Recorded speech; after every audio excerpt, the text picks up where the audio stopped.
So now we're back in Nuke. This is how we have to improve the actual render and improve the match type between the original grain sequence and our regrain. What we have to actually do is go into our advanced parameters. And in here we will find our grain response. We need to go into this parameter tab as well. In the actual grain response parameters, you will find a whole host of different parameters to adjust the actual grain types.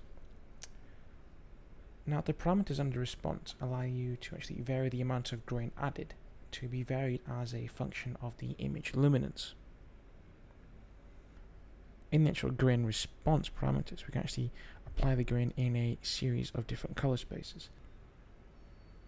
Also in the grain response parameters, we have the sample grain response.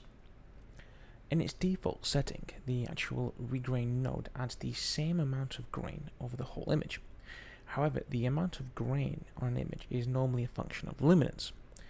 Now, various parameters in the actual grain response group allow you to adjust how the amount of grain added varies with luminance. Here we can see we actually have the sample response parameters. Now actually these are in grey and are unusable. To turn these on, we have to actually press the use sample response parameter to make all of these adjustable. Now by pressing the actual sample gain response, we will cause the variation of the amount of grain with the luminance to be calculated from the grain input, and switching on the use sample response will apply these curves to the grain added in the source sequence. Now, as we have turned these actual use sample responses on, we are now getting a much more accurate match between the actual original grain sequence and our regrain sequence, as the amount of actual grain applied to the actual sequence now is varying with the actual luminance of the original grain sequence, and we are applying these changes to our actual source input. So again, we can sample the grain response again. Now we are sampling the luminance values and we are adjusting the grain as such. We can also view the levels of luminance we are sampling from to derive the accurate amount of grain by actually pressing the draw response button. This will give us an accurate representation of the luminance values on the screen here. We can actually see how the actual grain response changes on the on-screen tools. If we press the reset grain response, we can flatten the curves, and if we sample again, see just how the levels change. So if we go to frame 650 and we resample again, you can see how the curves change. So go back to frame 620 and sample again.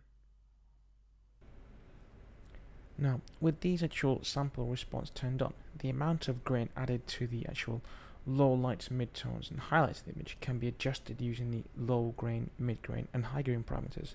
The effects of adjusting these can also be seen on the response curve over here.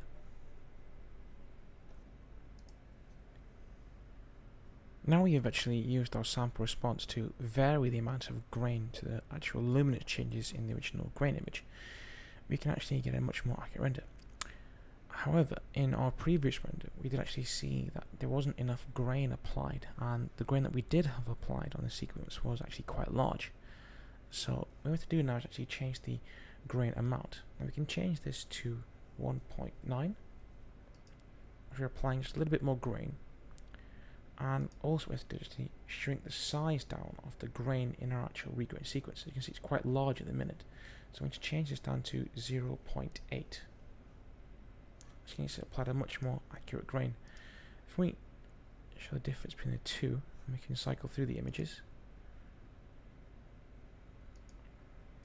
This is our actual regrain image, and that is our original image.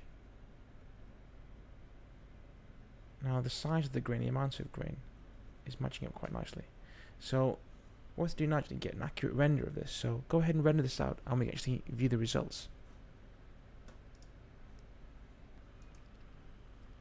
If we play through the results now, we can see that we have actually regrained our denoise sequence quite effectively. If we compare this now to our original grain sequence, Over here on the left we have the original grain sequence, and on the right hand side we have our regrain sequence.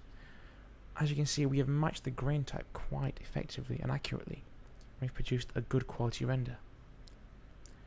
As you can see, by using the actual U sample response and varying the amount of grain according to luminance, we've actually produced an accurate render.